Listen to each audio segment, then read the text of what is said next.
শেষ করুন, আপনি এর পরের খেলাটি চিন্তা করুন। আপনি এর পরের যে খেলাটা হবে সেটা নিয়ে চিন্তা করেন।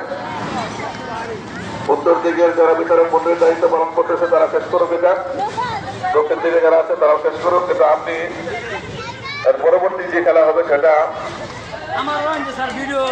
অনুষ্ঠানের জন্য আপনি ব্যবস্থা গ্রহণ করেন। আবার শুরু করলাম। আমরা দেখতে পাচ্ছি যে মাঠে দুটি খেলা একসাথে অনুষ্ঠিত হচ্ছে এবং খুব সুশৃঙ্খল ভাবে অনুষ্ঠিত হচ্ছে। সামনে সামনে সামনে প্রচন্ড রোদ, রোদ্রকে উপেক্ষা করে আমরা খেলা সম্পন্ন করতেছি। হ্যাঁ শুরু শুরু শুরু শুরু কর। কিসে